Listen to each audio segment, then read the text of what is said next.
You know you should be geographical farming an area or a neighborhood, but you're unsure what to send them. Today I'm going to share with you the exact things that you should be sending that's going to help you dominate in that neighborhood.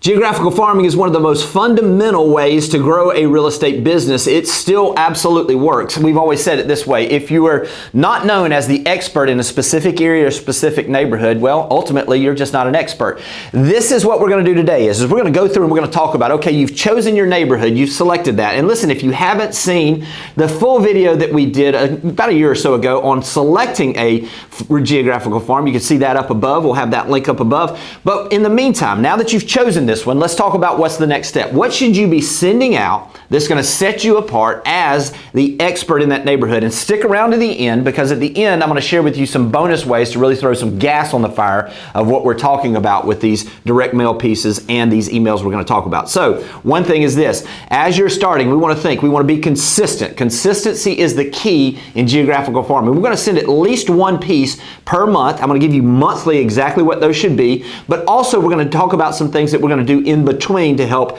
add a little extra juice to this opportunity you have when you're geographical farming. So let's start with this. Once a year, we're going to have a little bit more detailed, a little bit more professional market overview for the neighborhood. Now, I'm going to show you an example here of one that I did years ago for Watercolor, which is one of the main neighborhoods in our area. Now, what I wanted to do with this is I wanted to give historical sales. I wanted to start actually on the front page with something that captured their attention, a captivating photo of the neighborhood, something they would recognize. And I wanted to give an idea of exactly what was going to be in this piece.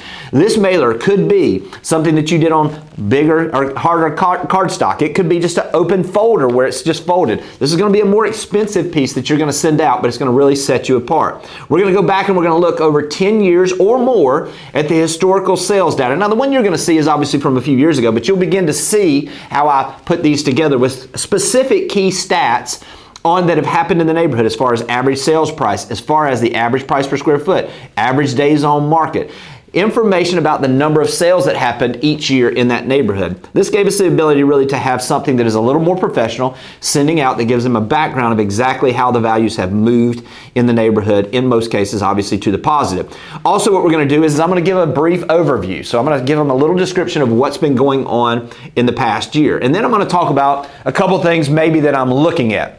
So I'm going to talk about what is it that I'm specifically watching this year to see indicator-wise of what's to come. Maybe this could be that I'm watching the average days on market. Maybe I'm watching the average sales price. As this market has changed, maybe it's that I'm watching what is the average price per square foot. How long are they staying on the market? As I watch those things, it's going to give us an indication of where we are. Also, in this piece, I'm going to leave and give them some of the testimonials of some of their neighbors that I've sold for in the past. So this might be something where I'm going to get very specific on these. In the portion that's at the end, here's what others had to say. And it's going to be in their words talking about how great I am instead of in my words. This is a great opportunity for you to see some of these opportunities to share exactly what it is that you've done for other people in the neighborhood. This piece will stand out. This is a piece that you want to be in such quality that they're not going to just throw this one away. They're going to put it in the drawer, so to speak, and keep it for future reference. Now, we've got that as our core fundamental. Typically, I want that one to come out. If you're just starting right now, whatever time of the year it is, you can do the trailing 12 months. But if you're doing this on an annual basis, this is typically going to be the piece that comes out at the mid to first part of January. The reason I liked that is it was heading into the spring season. So I wanted to make sure that I'm giving them my best stuff heading into the time when we typically would be taking the most listings. So whatever that is for your area, if your area is different, so if you're in South Florida and your area is the winter time, maybe you want to do it going into that. Or if you're in an area where the springtime is more fruitful and maybe it's too early in June, or January, maybe you want to put this where it comes out in March or in February, whatever it is for your market. But for me, and you're just looking for a standard, put this out first of the year. It's an overview of what happened in the previous year. Next thing, that leaves us, basically that's one of those. Now, what I want to do on the other quarterly time periods is I want to give an update really of the sales that have happened. So this is going to be this quarter. active, pending, sold numbers. These are going to be really a breakdown of the ones that are for sale now, the ones that are under contract, and the ones that have sold. This is really a snapshot. It's a little bit of a graph type of setup that really shows what's happening right now. In the description on that one, I'm going to want to always say a few things. I'm always going to have a call to action. Now, it could be more subtle, it could be a little stronger. But at the bottom of these, the call to action is going to simply be, if you're curious about the value of your home, feel free to reach out for a free, no obligation, updated valuation analysis. Now, I always had the opportunity for them to be going somewhere else. On a lot of these, I would love for you to take whatever it is, the report and the card that you're seeing on that quarterly basis, also on your annual basis, and have a QR code to a video where you're walking through the numbers and you're explaining it. It gives a couple things. The folks that go to that QR code are next level interested in what you have to say. Maybe these are past clients. Maybe these are folks that are considering selling.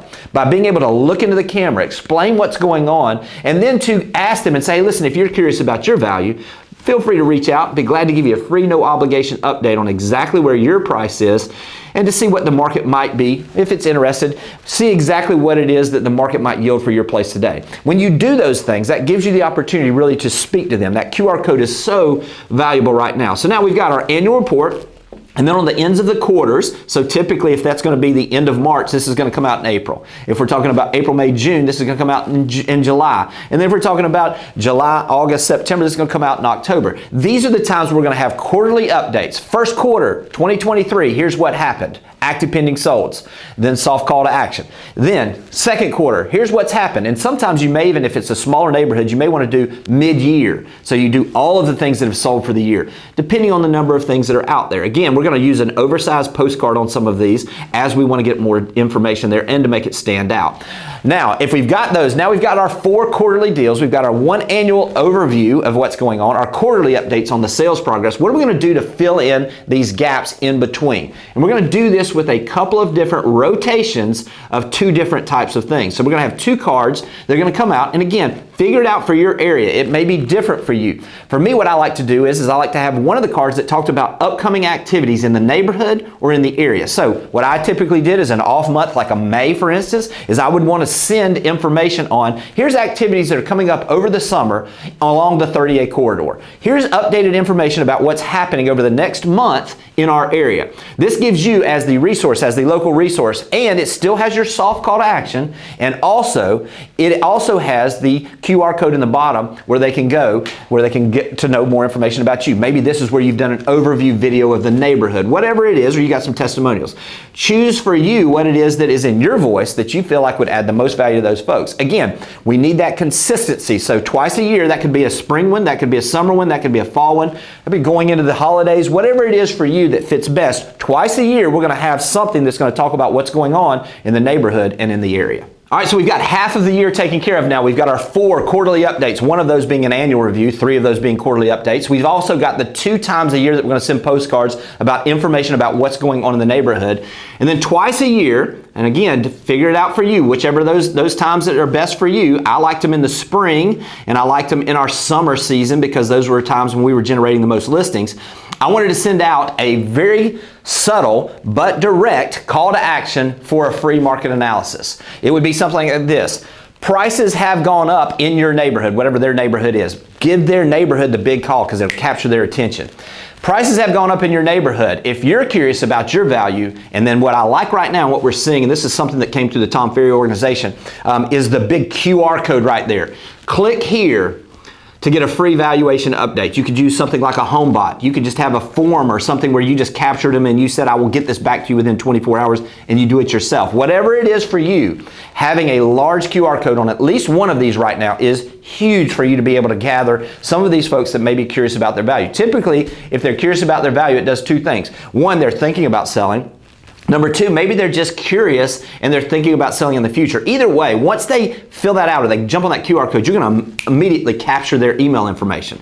Now, this is critical because this gives us the ability to add another layer of value that we're going to talk about in just a minute. But On 2 times a year, we're going to do something where we're asking them, curious about your home's value in whatever neighborhood it is, and then you give that call to action for them to reach out to you, click the QR code, or to go somewhere. I did it this way. I used to go out and I would buy the actual, I would go and get a URL for that neighborhood. So for instance, let's just say you're doing Live Oak subdivision. Live Oak subdivision valuation. Live Oak subdivision home valuation, whatever it is, go buy the QR code, point it to whatever capture page you have, or if it's something like HomeBot where it just goes to a page where they give their address and it gives them the information, whatever it is, buy the URL because it gives you more credibility that you're focused on that neighborhood. It costs you $10, $20 a year, and it gives you the ability to really stand out. So I would just suggest this. Obviously, we're going to have our 1 annual. Then we're going to have our quarterlies, our 3 quarterlies. Then we're going to have our 2 times a year telling them what's going on in the neighborhoods. And then we're going to have twice a year a call to action for those that are curious about their value. Now, last but not least, now we've got 10 of these set out. We've talked about having the 4. We've got the 2 that we're going to do on the updates on the neighborhood activities that are coming up. We talked about some of the things that we're going to do as far as a call to action. Of course, that subtle call to action is in each of those months. But let's talk about the last 2 months. What are we going to do? We're going to do customer testimonials, preferably neighborhood or neighbors of these folks' testimonials that you've helped buy in that neighborhood or that you've helped sell in that neighborhood. Again, these are going to be testimonials. If you don't have those, use them from somewhere else, but be very specific. Use the things that you want. You're talking to homeowners, so the testimonials that you want to share on these 2 postcards is you're going to share testimonials about how you help someone maximize their price, or you're going to talk about how you made it easy for them to sell their house, or you're going to talk about how you did it faster. Those are the 3 main concerns that most homeowners have. They want to know that they can maximize their price, they can do it with the least amount of headaches, and they can do it in the fastest time possible. So if you're putting these testimonials and you're directly sending these to homeowners, have the testimonials speak to what it is that you've done for others to eliminate whatever it is, the pain point that they're concerned about in selling their house. This is twice a year. Again, this is really setting those things. Again, we're going to have the small little call to action at the bottom. If you're curious about your home value, or you're curious about what we do to help our clients sell their home faster at a higher price and with the least amount of headaches, click the QR code right here so that you can get an updated idea of the valuation of your place. This is a great way to have that subtle call. Again, we're going to have that in just about every one of them we're going to send out, obviously, but these are 12. All right, I mentioned once a month, but I'm going to give you some things in just a second on how you can really escalate this. A lot of my friends that are doing this in a big way, and agents that I know that are dominating neighborhoods, they're doing twice a month. They're actually stepping this up a little bit. Now, what are they doing in those? Some of them are just increasing the cadence. Instead of doing twice a year, they're going to do once a quarter where they're going to do a QR code with a call to action. They're doing once a quarter, they're doing updated information on what's going on in the neighborhoods. They're doing once a quarter where they're giving updated ideas of the testimonials that they've got from people in the neighborhood. Another thing that they're doing, and a way that you absolutely want to do this is you want to show proof that you're doing things in the neighborhood. So this could be just listed cards. Every single time in that neighborhood that you get a listing, send a just listed card. Every single time you sell something in that neighborhood, do a just sold card. It just shows the proof of that you're actually in that neighborhood, you're hustling, you're making things happen. It gives them the assurance that you are the expert in that neighborhood. Again, do these every single time that one of those comes around. I like to think if you're going to budget for a neighborhood, think about $2 per month that you're going to spend in that neighborhood. Now, here's a couple things we can do on top of what we've talked about, okay? I talked about using the QR code. I talked about talking to these people. The biggest thing you can do also is that you can go and actually start calling these folks. If you were to lay this out, and let's say you've got a subdivision that has 300 homes in it. If you simply set out to talk to one of those homeowners in that neighborhood, or leave a voicemail, or check in with those homeowners every single day, I promise you, you're going to get through that list pretty quick. It gives you something that's steady, that you're doing all the time. The conversation with those homeowners should simply go like this. Just want to make sure you're receiving the information. Listen, if you have any questions about your house, just know I'm here as a resource. I'd love to keep in touch a little bit more, and I don't want to bug you by calling you on the phone. Would it be okay if I kept in touch via email? Gather their email address. Now, listen, we're not going to go in for the kill right out of the gate. We're going to have a conversation with them. We're going to talk about what's going on in the neighborhood. We're going to build some rapport. But the ultimate goal of those calls is not to list their house. It's to be able to get their email address so that we can begin to add value to them. Once we have that, we're going to use HomeBot that's going to give them a monthly update on their valuation. We're going to set them up in our local MLS or on your website where it's going to email them once every couple weeks with properties that have come on the market, gone under contract, or that have sold. That email address gives us the ability to leverage everything we're doing in a bigger way, and it costs us $0 to do a lot of those things. So make sure as you're making these calls that you're getting those email addresses and that you're doing those. Also, biggest thing you can do to really create value for these homeowners in that specific neighborhood is after you get their email address, especially those that say that they might be willing to sell in the next couple of years or they have a life event coming up in the next couple of years.